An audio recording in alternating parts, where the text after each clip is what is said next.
The grand auditorium at Georgetown University Law Center had fallen into a profound silence. Every rustle, every whisper, faded as the audience's attention fixed on the small yet commanding figure seated at the center of the stage.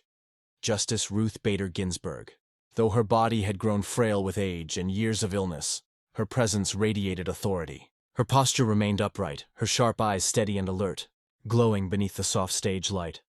Across from her, at the podium, Congresswoman Jasmine Crockett stood, confident, young, and burning with conviction. "Justice Ginsburg," she began, her voice firm and resonant, echoing through the vast hall. "With all respect to your legacy, your slow, cautious approach to women's rights has failed us. While you worked patiently within the system, countless women continued to suffer. Your celebrated friendship with Justice Scalia.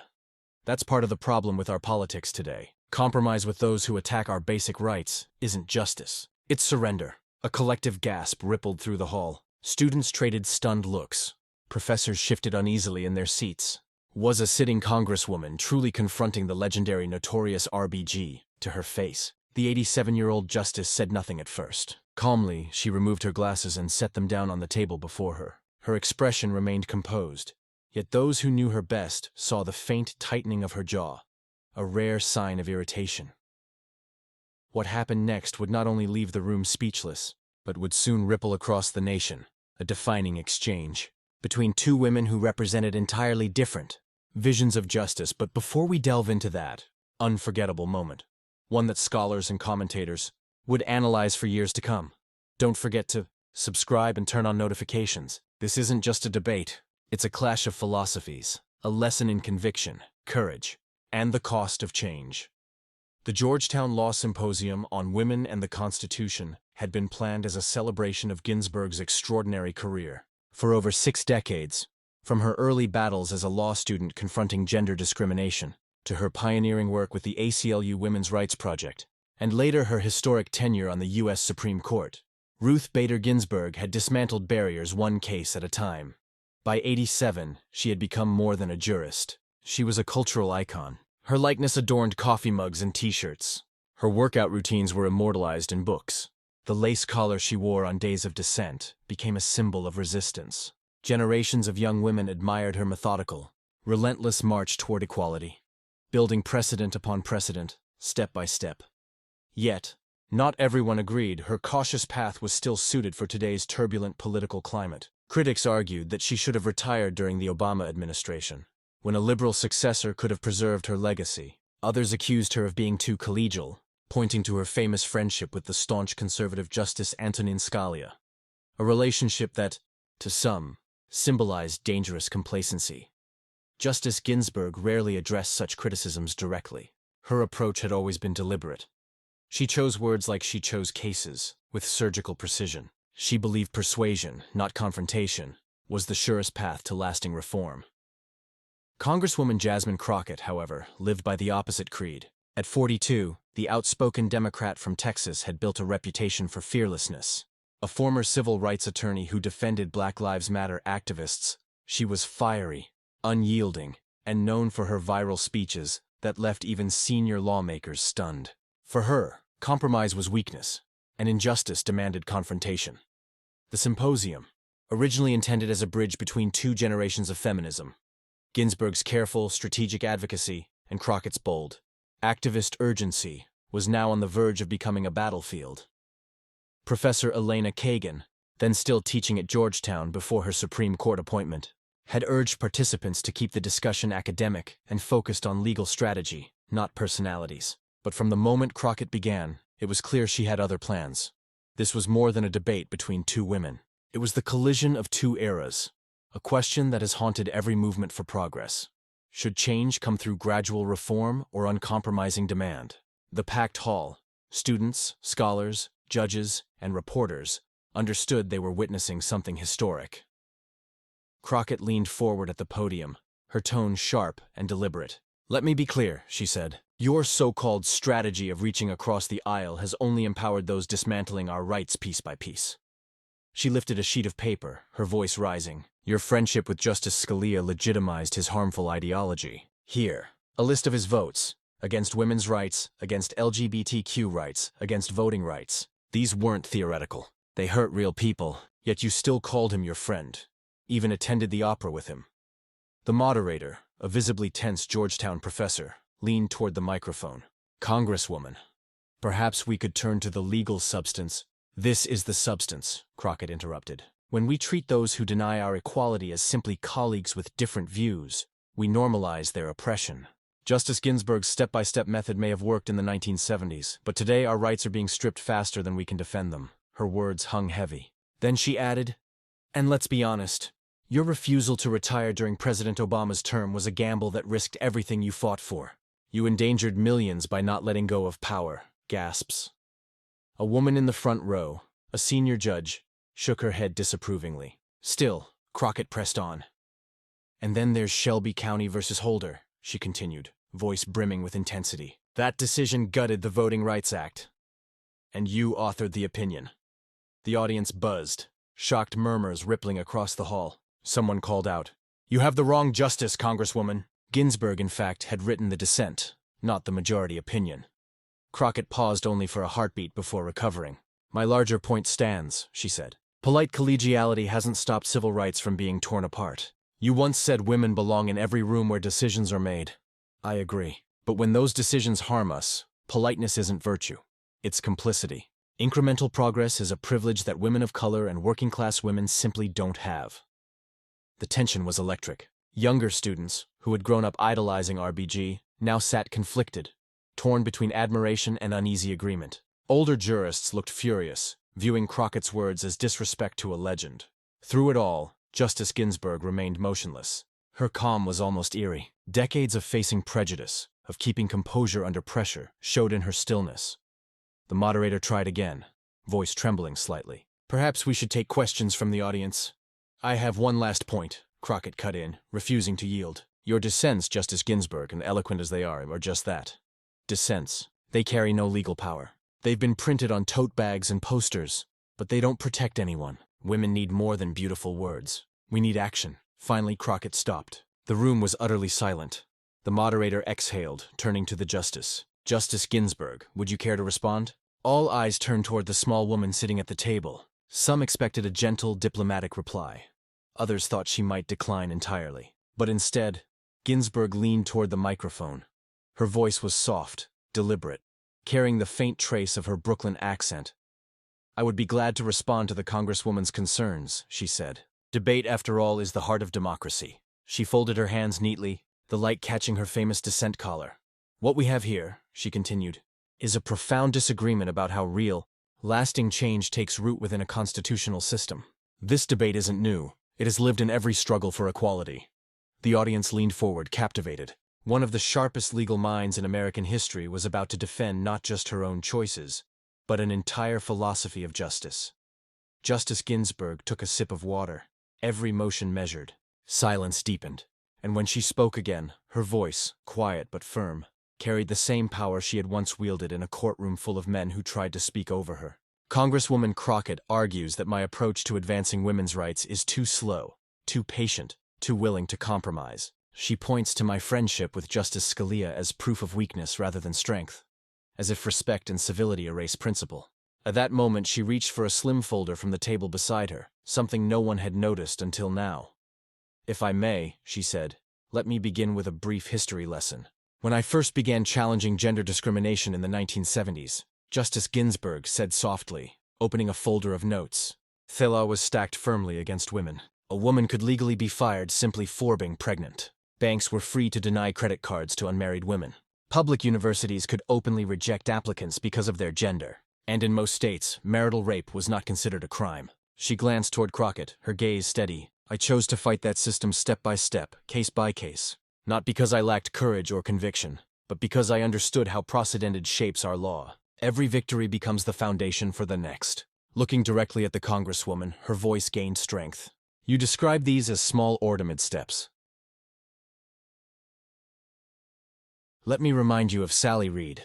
A mother denied the right to administer her son's estate simply because she was a woman. Or Sharon Frontiero, a lieutenant in the Air Force, denied the same housing benefits as her male colleagues. Or Stephen Wiesenfeld, a widowed father, denied survivor benefits he needed to care for his infant child. These were not abstract theories. Congresswoman, They were real people with real struggles. She turned another page. When I represented Sharon Fronterobe for the Supreme Court, the bench was made up entirely of men. I could have condemned them as part of a patriarchal system, but instead I persuaded them by showing how gender discrimination harms everyone, including men. I made them see their own daughters' futures in the case before them. For the first time, emotion crept into her voice. That was not weakness. That was strategy. I was playing the long game at a time when the odds were against us. A few heads in the audience nodded, some visibly reconsidering their initial sympathy for Crockett's critique. Ginsburg's calm but pointed defense was resonating. You also suggest my friendship with Justice Scalia was a betrayal of principle, she continued. Allow me to tell you what that friendship achieved. She lifted another document from her folder. This is an early draft of Justice Scalia's opinion in United States versus Virginia, the case that opened the Virginia Military Institute to women. His draft contained language that would have dramatically limited the scope of the decision. Through our conversations as friends who respected one another despite deep disagreement, that restrictive language was removed. She raised her eyes from the page. He didn't change his vote. He never abandoned his philosophy. But because of that dialogue, women's rights were safeguarded in ways that will last for generations. Would you call that surrender? I call it effective advocacy. At the podium, Crockett shifted slightly, her earlier confidence tempered by the precision of Ginsburg's rebuttal. As for my dissents, Ginsburg said evenly, you dismiss them as symbolic gestures, but that misunderstands their role. A dissent does three things. It forces the majority to sharpen its reasoning. It creates a blueprint for future lawyers, and most importantly, it speaks to future generations. She removed her glasses and looked directly at Crockett. No barrier between them. When I wrote in Shelby County that throwing out pre-clants was like tossing away your umbrella in the middle of a rainstorm simply because you weren't getting wet, I wasn't writing for tote bags. I was laying down a legal principle that civil rights advocates are using in courts across America today to fight restrictive voting laws. Several law professors in the audience nodded in recognition. One whispered to another, she's right. We cite that dissent in every single voting rights case. You also raised my decision not to retire during the Obama years, Ginsburg continued, her tone factual. I made that decision based on my health and my ability to serve at the time. No one can foresee the future with certainty. Each of us makes decisions with the knowledge we have in that moment. I truly believed I could continue contributing on the bench. She tapped her papers into a neat stack, then leaned slightly forward, her intensity sharpening. But let us not reduce advocacy to two extremes, passive politeness or fiery confrontation. That is a false choice. Change in a democracy has always required multiple strategies working side by side. While I was building precedents one case at a time, others were marching in the streets. While I persuaded conservative judges with reasoning they could accept, others pushed the boundaries of what seemed possible. These strategies don't cancel one another, they strengthen each other. In the front row, a young law student scribbled furiously in a notebook, clearly recognizing this as a rare window into Ginsburg's deeper philosophy. You say my incremental approach was born of timidity, she finished firmly, but it was in fact deliberate. It was a strategy shaped by an understanding of how our legal system operates, the precedents I helped establish, precedents that for the first time recognize gender discrimination, as unconstitutional are the very foundation that today's advocates now stand upon. She carefully closed the folder and placed both hands gently on top of it. She recalled a famous saying, often credited to Martin Luther King Jr. The arc of the moral universe is long, but it bends toward justice. Yet, she explained, people often forget that this bend doesn't happen on its own. Progress takes effort. It requires individuals to pull it in that direction. Some working inside institutions to reshape them from within, and others applying pressure from the outside to accelerate change. At this moment, Ginsburg's voice shifted into a tone of calm instruction, similar to a professor guiding an eager, but inexperienced student. You describe my approach as if it failed simply because the same struggles remain, she said. But that reflects a misunderstanding of how progress actually unfolds. Social change is not a straight line.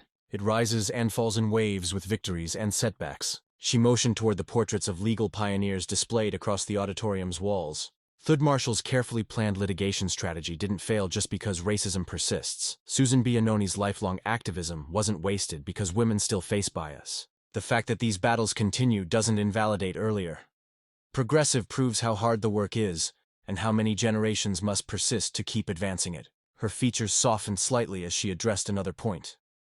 The merchandise with my face, which you dismiss as mere performance, has given countless young women the courage to imagine themselves as lawyers, judges, and even justices. Symbols matter. Representation matters. Inspiration matters. She straightened her posture even more, her presence commanding the room. And as for your critique of my majority opinions compared to my dissents, I would encourage you to study them more closely. In United States v. Virginia, I wrote for the majority that any gender-based classification must meet an exceedingly persuasive justification, the closest standard to strict scrutiny this court has ever used for gender cases. That decision continues to safeguard women's rights today. With her hands folded again, she continued in an even steadier voice. Congresswoman, I have spent my entire professional life fighting for equality. I have done so with strategy, with persistence, and with a realistic understanding of how institutions evolve. You may choose a different path, and that is your right. But understand this, movements need many kinds of warriors. And do not mistake my deliberate approach for weakness. Do not confuse civility with surrender. Some oafis select our battles with care not out of fear, but because we know that real lasting change requires both bold vision and patient planning. It requires righteous passion alongside persuasive strategy, urgent demands alongside precise legal argument. Her voice grew softer, yet every word carried through the silent auditorium. I respect your passion. I too grow impatient with the slow pace of justice. But wisdom lies in knowing when to confront and when to persuade, when to demand and when to negotiate, when to speak with fire and when to speak in a way your opponent can't really hear. The silence that followed was complete. Congresswoman Crockett stood frozen at the podium, visibly shaken by the depth and precision of Ginsburg's words. The response was not a dismissal, but a full masterclass in strategy from one of the greatest legal minds of her time. The audience, too, seemed stunned, reflecting on what they'd just witnessed. The moderator, searching for words, finally broke the quiet. Thank you, Justice Ginsburg. Congresswoman, would you like to plea? Crockett glanced at her notes, then back at the formidable figure who dismantled her critique with calm precision, never once raising her voice. At last, she spoke. I appreciate Justice Ginsburg's perspective. I think we all have much to reflect on. As she returned to her seat, the tension gave way to cognition. Everyone in the hall understood that this moment was extraordinary. Not merely a defense of one person's career, but a profound reflection on how justice is truly won in a democracy. Within hours, clips of Ginsburg's response spread like wildfire across social media. Hashtags such as strategic advocacy and RRBG masterclass dominated national trends. News outlets and legal blogs rushed to cover the exchange. Scott's blog described it as a rare glimpse into Ginsburg's legal philosophy and her approach to institutional change. The New York Times framed it as a generational debate about strategy in the fight for equality, highlighting the deeper questions it raised about democracy itself. Cable networks convened legal experts to analyze every line of her response. On CNN, legal analyst Jeffrey Toobin observed, "What we saw was not Justice Ginsburg defending her legacy. She was defending a vision of change, one rooted in persuasion and precedent, not only protest." On MSNBC, a panel of women's rights attorneys from different generations echoed this view. One former ACL Ulawi who had worked with Ginsburg in the 1970s summed it up. She never compromised on the goal of full equality. She simply understood that achieving it required patience, precision, and persistence. She had always been deliberate about the steps she took to reach her goals. Across law schools nationwide, professors quickly began weaving the viral exchange into their classroom lessons. At Harvard Law, students crammed into an auditorium for a spontaneous discussion on the art of advocacy. At Howard University School of Law, a civil rights professor presented the clip as a case study contrasting different methods of creating institutional change for Congresswoman Crockett. However, the aftermath was far more complex. Her social media feeds lit up with thousands of responses, some sharply critical, others offering thoughtful engagement with her arguments. At first, she released a short statement acknowledging her respect for Justice Ginsburg's historic legacy, while still stressing that modern times might require fresh approaches.